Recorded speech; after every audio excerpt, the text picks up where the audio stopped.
We'll see if we can get this to work. I like to walk around when I talk, so all you young kids, you get to get up here and give the presentation today, right? I think I've been in the breed for 30 years. I was just going over the math. I was the Pride of Earl. Everybody remember Pride of Earl? Oh, yeah. Yeah, I was going to sign the Pride of Earl kids in 1992, if you don't know how far back I go. Okay, and then I go back to as early as the Pittman children. We did a really nice junior program at West Texas A&M University this last May. Very impressed with the young folks. Man, you guys, the parents have done a great job, grandparents have done a great job. John, I will throw you in there too, because some of those kids will under your guidance as well. And Loretta, they keep leaving Loretta. I don't know why they do that. It's always John, never Loretta, right? No, we know who's really important in that program there. So I've got 30 slides, but it's not going to take me very long to talk because I'm an auctioneer by trade, right? My students say you don't need a notebook in my class, you need a tape recorder. Because I might talk a little bit fast, so if I go too fast, let me know that. Anybody recognize this bull right here? So all of you guys want to be a seed stock breeder, right? We got all these youngsters, they want to be seed stock breeders. Anybody know that bull?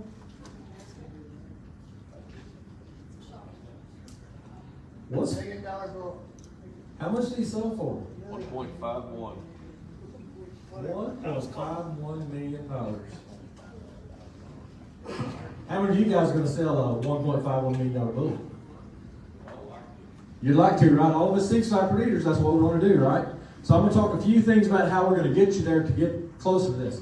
First thing I want you to note up here is, what does this 18-year-old cow have to do with it? Longevity. Longevity. She had a calf, right, every year as a 2-year-old until the time that they actually flushed this cow, and this is the last embryos available. That's a pretty good cow, right? We'll make that cow again. 1,107 pound weaning weight. How many of you guys have 1,107 pound weaning weights? Some of you don't have yearling weights that big. Do you believe that? Man, that's a really nice Jersey cow that's raising that baby, right? So sometimes you have to be honest. But as breeders, I want you to look at that last statement there. There's a lot stated in that statement there. And I teach animal breeding and I always tell my students to write down goals and objectives. And they always have to come up with something about their operation. Everybody in this room should be able to take that statement, and that's what you strive to be. If you want to be pertinent in the beef industry, in the commercial cattle industry, that one says that we're going to get performance, but we're going to keep the cow a cow. That's basically what that says. And some of the problems that you had in 1992 in your breed was what? They were not very maternal. Right? They milked like trains, but we couldn't get them there successfully, so they had some birth weight issues. So be careful when you do that. All right, let's talk about the seed stock folks in here. How many of you are here 5 years or less as a breeder? 5 years or less. There's a few of you. Okay? Everybody else withstood the storm. Most new breeders stay in breed association about 5 years, and I witnessed that because I ran 2 breed associations. It's pretty easy to get lost in these breed associations. How many are worried about having a business plan? You're not. Dad's helping you out, right? Yeah, that's a pretty good business plan. But how about you folks here that are really serious about this business? You better have your business plan in mind. Is it to raise that $1.51 million bull, or is it to raise a show calf for you? This is going to cost you $1,500. It's going to win every show that's out there. That's pretty darn important. How many thinks there's politics in breed associations? Lord have mercy. I gained a lot of years on my life and I got out of that business after doing it for 11 years. So there's a lot of politics. Stay out of the politics, breed good cattle. And the politics won't matter. They'll take care of themselves. Okay? Breed good cattle, they'll be buyers at your door. Breed good cattle, you'll take championship banners home all the time. Don't worry about, do not worry about breed politics. They're going to be there long after you're gone. I promise you. How many understand true genetics and mating systems? Very important, right? We've got these certain genetics that really niche or work with another pedigree. Make sure you do them correctly, and it's not always based off of phenotype. Okay, you can make 2 different and get a really nice cattleman. They're going to understand DNA. If you don't like DNA today, you're not going to be in the business much longer. It's my personal opinion. How many like to keep records? Man, seed stock business, that's what it's about. Anytime I see someone fail in the seed stock business, they were not good record keepers. Writing it down on whatever paper you can find the floorboard of your pickup. And you find it 6 months later is not a good thing, okay? Because then we start fabricating things and making things up, okay? This is very important. And if you're not good at it, find someone that's good at it in your operation, okay? Good thing some of you have great wives, I know. How many of you use these technologies? How many of you think we need DNA? Ultrasound, gross feed efficiency. Anything else we need to throw in there? Embryo transfer, AI. Anything else? That's a good place to start, right? Does everybody have to do that? I'm going to make a few comments about this in just a minute. Okay? I'm not going to buy a bull that's not DNA parent verified. I'm not going to buy a cow for you that's not DNA parent verified. There is no reason you can't spend $15 and tell me if the calf that I just paid $20,000 for is of that sire or that dam. I think the industry is going to be there. Parent validate every calf that you produce. That is $15 cost to you. Do it. Should we follow trends and fads? They will get you off into the ditch quick. But sometimes you're going to do some of that and still be pertinent. But do not keep yourself in the middle. Do not get into these trends, these fads. They will get you in lots and lots of trouble. I'm going to give you 7 or 8 things that I think should be your priorities. And again, I'm speaking a lot to these young people here. Purchase the highest quality females that you can afford. Why should we be worried about females? She's the factory. If you do not have the female right, you're wasting your time. No great bull can account for a bad female. Because a bad female has what? She may not milk. She may not be structurally sound. She may not be reproductively sound. She has a calf every year. If you don't have a cow, you don't have a factory. You do not have an income that's going to become yourself. Buy the best female that you can buy. Utilize AI. You have a semen directory now, unique to this breed. You better AI. I don't think ET is for everyone. It takes a lot of time, it takes a lot of money, and you have to have experts around you to help you with that. But no one in this room cannot tell me that they cannot use AI. Okay?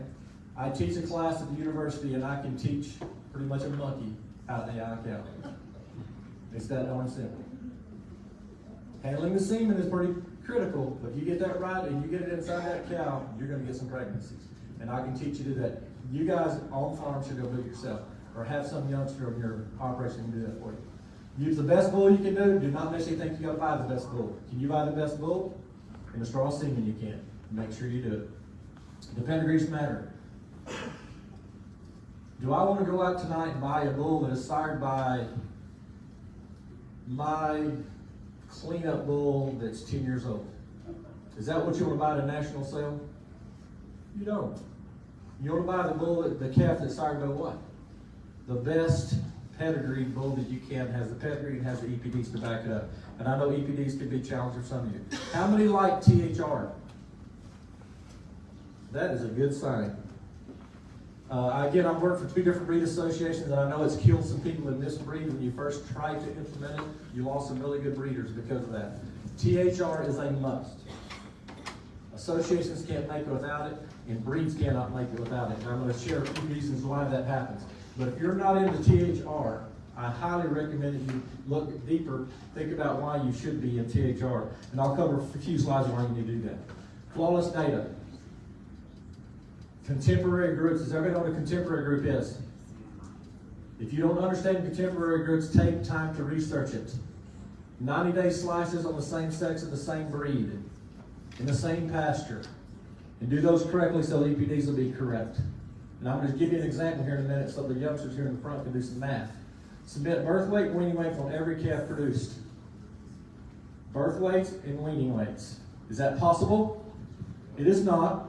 Some calves die at birth, so you can't get weaning weight.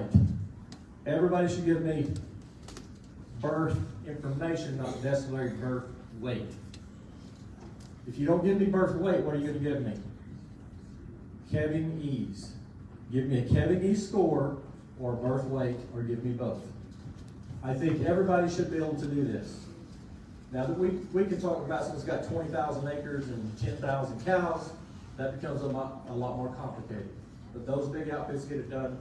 You that have fewer cattle can get it done as well. Number one problem in the seed stock business. How many of you like to pawn off your average to sorry cow or offspring to someone else? I took a trip to Thailand one time. I've never seen such sorry Brahman cattle in my life. Every genetic defect you could have given those poor folks in Thailand, they had in Brahman cattle. Do not sell inferior cattle. Castrate them, sell them at your local sale mart.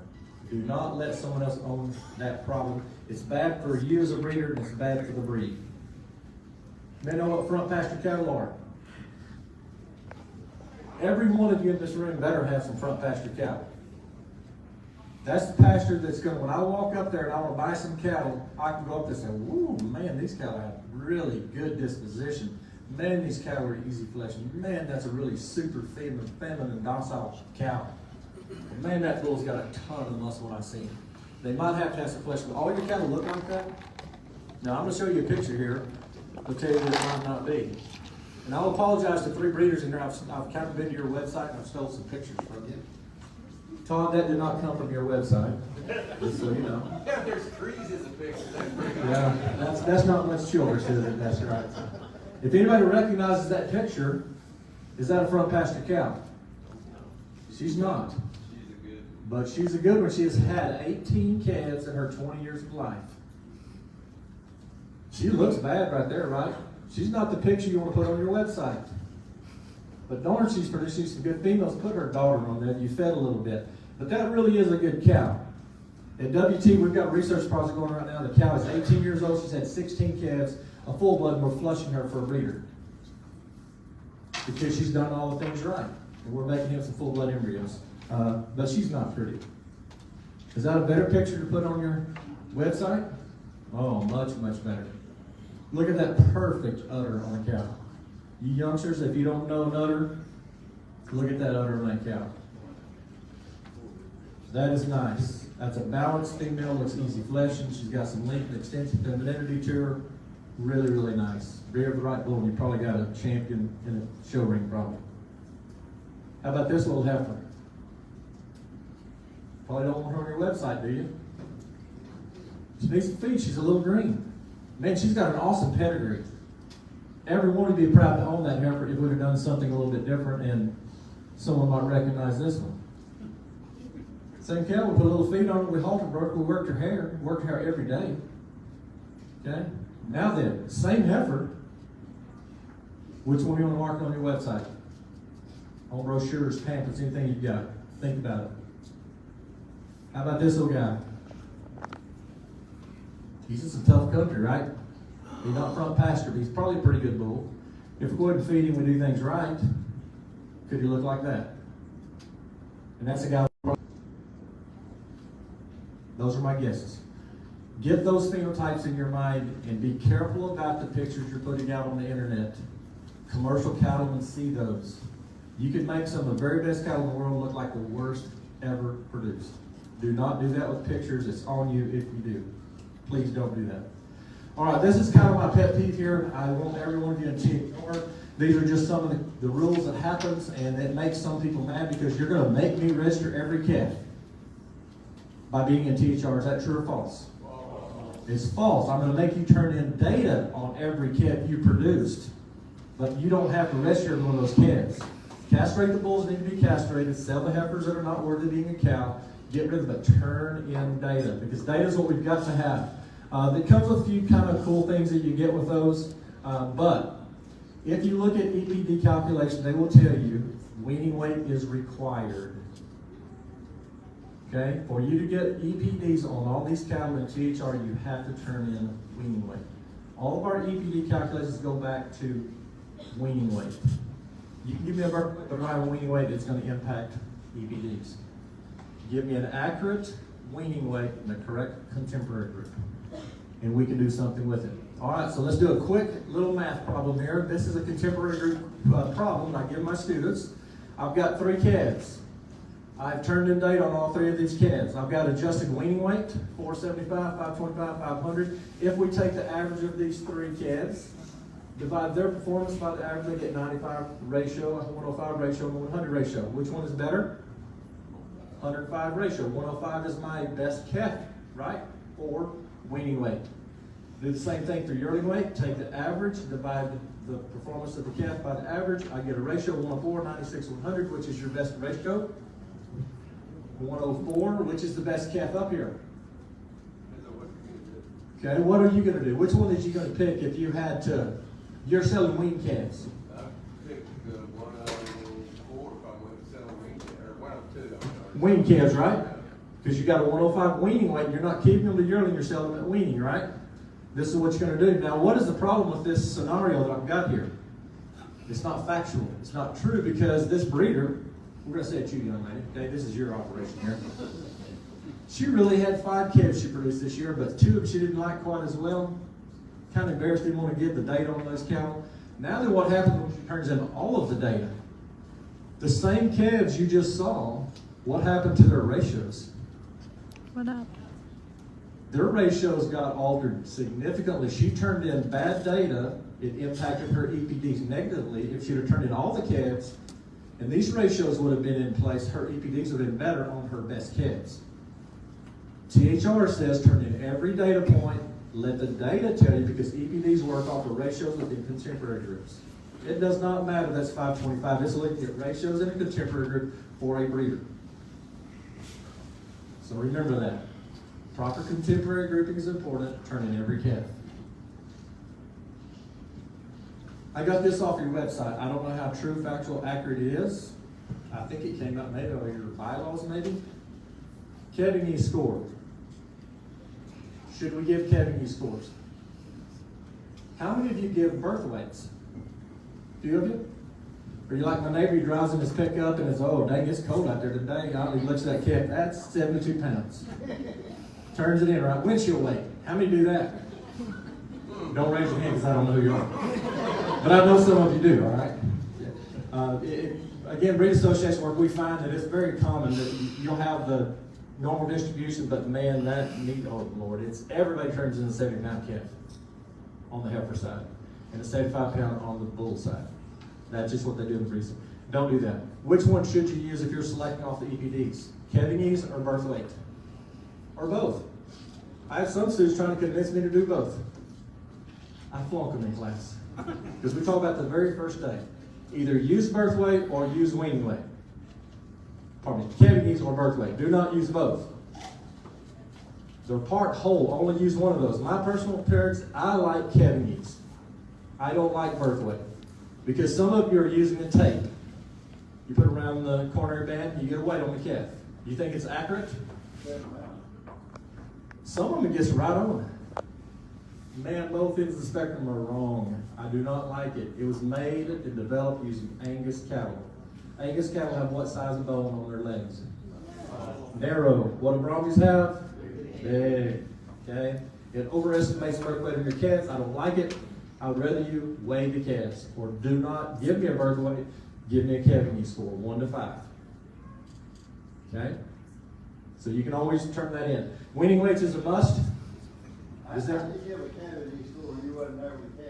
That is a good question. So if you show up this morning and old Bessie has a strapping, really good calf on the ground just nursing and you didn't see it last night, can you give that cow a 1? Probably by textbook definition, not so say you know. But I'm telling you, that cow laid down at that calf by herself. That was unassisted, give her a 1.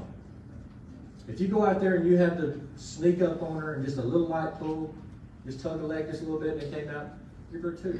You walk up there and this calf is stuck, she's laying down and she stands up and she runs 2 or 3 steps, and the calf twists enough to get that hip lock out and it falls out. Is that a 1 or 2?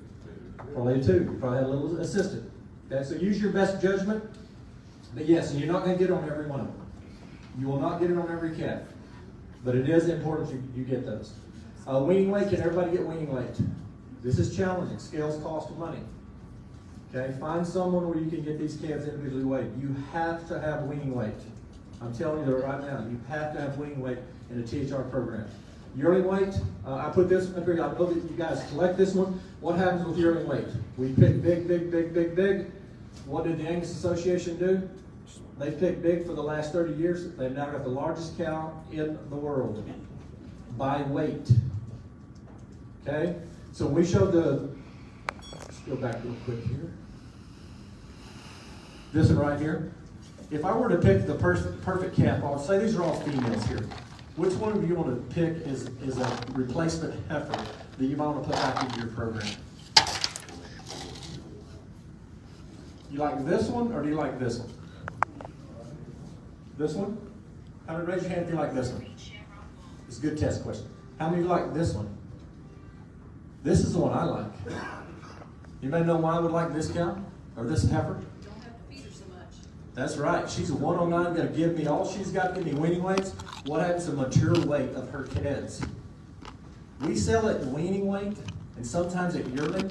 But if we keep doing what Angus did all these years, they kept selecting that 107 up there. Their cows get bigger because of that. Take more feed.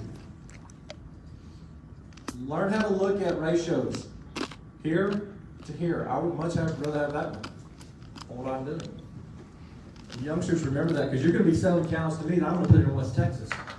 They can milk too much. Now, when I was in Missouri, I'd take all the milk in the world, right? We had lots of grass. We could have lots of milk. So it depends on where you're at on how you get along with that, but we do not make your cows too big. Angus has done it and it's gotten them into trouble. Okay? I've already made kind of this comment here. Parent validate every darn thing you have. If you don't, you're not a seed stock breeder, in my opinion. And I don't know how easy the association makes this for you. Figure it out. You can go to Neogen yourself or Zoetis and you can get this done. Genomic EPDs, is that important to have genomic against EPDs? In your breed, I think it's more significant than other breeds. Why? You have less data than some other breeds do. Very, very important that you can get this, and I'm assuming ASI is doing this for you. You have genomic enhancement now, that's with a 50K test. Someone tell me what it costs to do a 50K here. What are you guys paying? 50. Okay, $57. That's money well spent. That probably comes with parentage as well. Does that come with free parentage? Yes. So you get parentage, plus you get genomic enhanced CPD, well worth it. Okay, or do you have any genetic defects you need to worry about? One of my students in genetics class talked about one of your defects. Let the whole world know about your defect in the Braunvieh breed. You have them? Oh, which one? Albinoism. And that's what she talked about. And then I said, but well, what about all of these beef builders? What do beef builders have in them? Angus. In the most part, they have Angus. How many genetic defects does Angus have? I'd have to kick off both boots to count on them, probably. Okay, they got lots of them. Okay. Genetic tests are easy to get. We track it by pedigrees a lot anymore. But if it's in that pedigree, make sure you test for it. It's not that expensive to get it done. We don't want to be passing those along.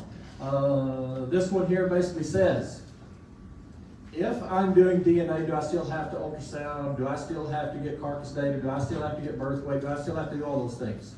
Yes, yes, and yes. Your database is so small, I need all of the phenotypes of the performance and the DNA together. You cannot just do one of those. And I use ultrasound just because that's what I do for a living, unfortunately. All right, this one here. This is my pet peeve. You guys have a great breed that gives me carcass attributes that I want in the commercial cattle industry. Huge ribeyes, high marbling, a ton of growth. We're excellent with heterosis and hybrid vigor. But if we don't be careful, we breed the female out of these cattle. You guys, in the most part, I know a lot of your programs have done a really good job not to do this. Young people, make sure reproduction is the most important thing. Even though my entire career has been looking at carcass, making ribeyes bigger, higher marbling, do not forget she's got to be a cow first. Reproduction is very, very important. Okay, don't go so hard on these other traits. Let's talk about that little calf right there.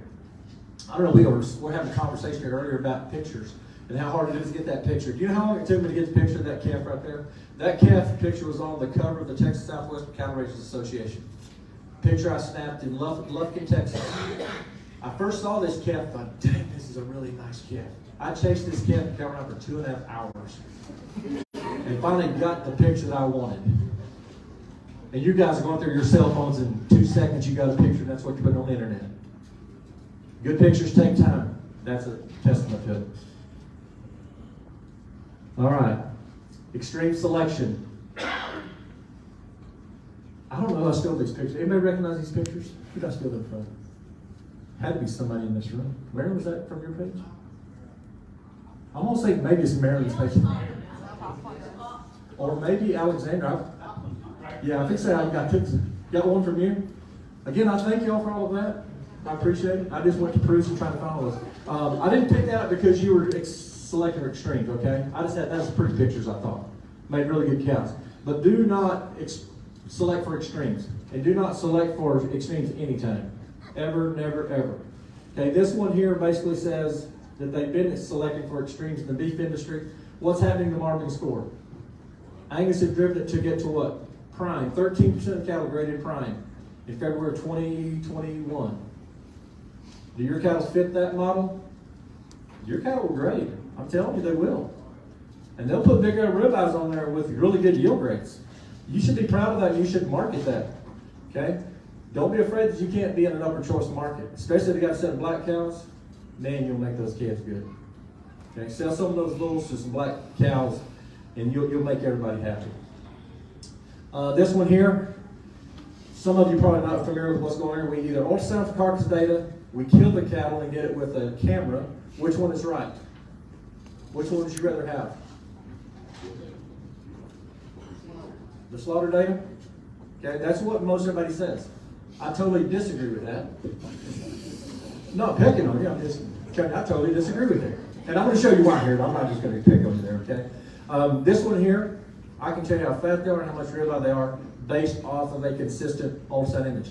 When we get to this right here, depends on if the guy was a little short guy ribbing the calf that day, or he's a real tall guy ribbing the calf, or he's right the size and you get right in the middle of them. It makes a difference on what they do here. Ultrasound does better. Okay, if you truly want to know what the ribeye size of the fat is in those cattle. But if you want to get to this one, you are correct. I much prefer to get the carcass data from marbling and not ultrasound. So if you're on the fence and trying to figure out how you want to utilize this, most of you can't feed out cattle, you can't get carcass data. Okay, it just doesn't happen. This is to prove my point here. This is the same calf, side A and side B. Did they get the quality grade correct? Small 50, which is low choice, on one side. Small 20 on the other side, which is low choice. They did a good job, right? What was the ribeye size on the left-hand side? A 14. The other side was a 12.6. Not even in the same ballpark. As simple as how they rib those cattle. Okay? Call this one a PYG3, this one a 3.4. Insignificant, didn't cost you any money, but what if this would have been a 2.99 and that a 3.4? It would cost you significant money by doing that. Okay? But this is what we're doing in the industry. This is what they're using. Be careful. If you're going to use carcass data, make sure those cattle are railed off, if not using camera data. Just a caution there. Last thing I'm going to cover, our sire evaluation project. Awesome opportunity for every breeder in this room. You should be thankful to everyone involved in this, and I won't try to mention, but I'm going to try to mention everyone that I know is involved in this project. These are just some of the traits that are being collected on these cattle in real-world commercial operation. We've got Braunvieh bulls in real-world commercial environment, and it's in some pretty crappy land. It's beautiful there. It is beautiful. You wake up to one of those rolling hills, and it's beautiful. But it's fescue grass. It's horrible. It's horrible. These are the traits that we want to measure. Did we get every trait that we should get measured? That's a pretty good list. Pretty good start. Pretty proud of the breeders involved in this. These are the people really involved in it. We can go from the BA board to individual breeders like John Loretta, to the commercial cattleman, Tom, that's in Arkansas, that has all these cows. Universities such as ours is helping with this project. The feedlot industry will be at Aztec on Tuesday collecting the DNA data. And we've also written some grants where we're getting some help on paying for part of the DNA testing. So we validate every animal in that test. Lots of people. This is what gets people's attention because it's got everybody involved in it, not just an individual segment of that. Let's talk a little bit about the specifics. This is what the cows will look like. Again, if you've been there, and I guess everybody can look at it and tell me what the difference on a Corriente cow and this Simmental cow. Other than about 800 pounds of weight. One's this tall and one is this tall, and there is everything you can imagine in this set of cows. It's a commercial set of cows. It's real world. Somebody really is breeding Braunviehs to Corinths. They really are breeding Braunviehs to Seminoles. Okay, so it's real world when we look at that. We're looking to do 6 breeding seasons of this project, 1,300 AI cows, 1,200 natural service. John, you have to get a little better on your AI there. They only got you about 50% there, all right? We'll work on that. But I'm going to blame a lot of that on the cows. Mr. Hall is a good technician, but those cows have some issues because, again, they're in fescue country. They're probably there for a reason. They probably didn't breed the first time when he bought those cows cheap. These are what the sires are involved in this particular project, and this is from Martin Nelson this morning, so I think it's probably going to be pretty accurate. 12 owners or 12 breeder programs involved in this, 19 Braunviehs, 5 full-bloods, 1 purebred, 3 beef builders, 1 Simmental, 3 Angus, 6 Sangertudis, and man, the Gertz. I didn't think we'd ever get the Gertz in there. How'd you get that, Darren? Good job, buddy. We're not afraid of them, though, right? We can handle them. We can handle them all. And they put Braunvieh bulls out there as cleanup. And John Hall, Loretta, thank y'all so much for all that y'all did on that particular project. This is our first set of cattle that we're going to collect DNA on Tuesday. They're at Aztec Feeder Yard in Hereford. They will be harvested sometime later this year. I believe they're getting re-implanted. Is that my guess? Probably a 100-day implant, so we're looking at probably 100 days out before we collect the carcass data, which could be good. And I better hurry because I'm saying it's doing something here. And they need to see the next slide. I didn't connect to the box. I don't know what that means.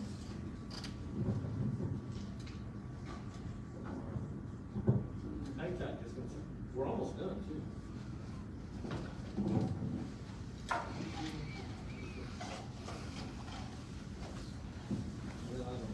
Do we have a 12-year-old? Okay, I'm just gonna read this to you. We can't get this to show. But I want to give you some of this data that we actually got on this cow. Maybe. Okay. This is gonna be a little hard for you to see, but I want you to look at this. This is the traits that WT is helping to measure right now. Gestation length. What is the average gestation length of a Braunvieh cow? 283 days, right? If they read the textbook, they can be 283 days from conception. Our minimum was 272, as high as 298 days. Average of 281, so they almost read the textbook, didn't they? Okay? Birth weights were average, went from 50 pounds to 114 pounds, average of 78 pounds. Weaning weights, 380, low 680, high, average of 565. Again, commercial industry standards. That's about what they should be. And we'll see if we can get it to. Now that we compare sire breeds, birth weight. Simmental had a 76-pound birth weight at 281 days with a weaning weight of 565. There was a full blood or two in this particular early project. 89-pound birth weight, is that what you'd expect? Full blood's gonna be a little heavier birth weight, right? I mean, that's just what we know. Gestation length is a little bit longer, so that's the reason we're trying to do this project. Can we back gestation length up on a full blood Braunvieh that then works back to a percentage Braunvieh that works back to a beef builder, right? So we all started from the original Braunvieh. So if we can back that up, anybody know the pounds per day a baby calf grows? At the last, 2 pounds a day. Okay? In that last trimester, we say 1 pound a day is what we say, but the further you go past 283, they get heavier, they get bigger, they get harder to calve. So that's what we're trying to look at. The purebred Braunvieh, look what happened to them. 281 with 77 pounds, 568. Which one looks best up there? You like those purebreds, don't you? They're probably getting a little bit of heterosis there too. The early data looks good for Braunvieh. I'm pretty impressed. And again, that's early data that we're looking at here. I thought I'd break down the 3 purebred sires. Is there differences within sires and the purebreds now? Okay, so we've got 3 different bulls here, and I won't tell you who they are. Don't know that I know who they are. Bull A had a 76-pound birth weight, gestation length of 281 with a weaning weight of 576. Bull B, 79 pounds, 279 and 547 pounds. Bull C, 77, 283 and 580. Is that clear cut on which one of those bulls you want to use? Pretty interesting, isn't it? And this is a small data set here, 3 bulls out of every how many bulls we could actually choose from. But it's telling me that we're going to be able to select for some short gestation length, low birth weight bulls that still have growth. Because 5 bulls can give it heavy weaning ones, is what they're trying to do. So, okay. With that, I'm going to open up for questions that you might have on anything I talked about or particularly this project. Yes, Ms. Jill. Give some examples of where we can study genetics and mating schemes. What are some good resources? Yes, there's a really good one, the National Cattle Evaluation Program. They have a book you can actually download for free. It's a PDF. My animal breeding students actually have to use this every year. It goes chapter by chapter. It covers it all the way through DNA, matter of fact. National Cattle Evaluation something. I will. If you'll get it to me, I'll post it. I will send it to you. You post it. Everybody needs it. Bob Weber. Those are the writers of this book. It is very easy for readers to read and understand. It's not technical, but it gives you the information that you need. It's an outstanding book you can use. It's an easy read, has really good examples in it. And I'll make sure she gets it posted. Great question. That was too easy. I love Braunvieh cattle. I love Braunvieh people. Keep sending me some Braunvieh kids to West Texas A&M University, Canyon, Texas. We love them. Okay? We look forward to working on projects with you. I'll be around for a little bit if you have questions afterward. Thank y'all so much. Appreciate it. Thank you, Dr. Perkins. I know y'all heard me speak before. I've expressed my excitement, excuse me, this Arkansas project. I hope you see why now. At this time, we'll have our breeder awards. Todd? Okay, hang on, we gotta go for one.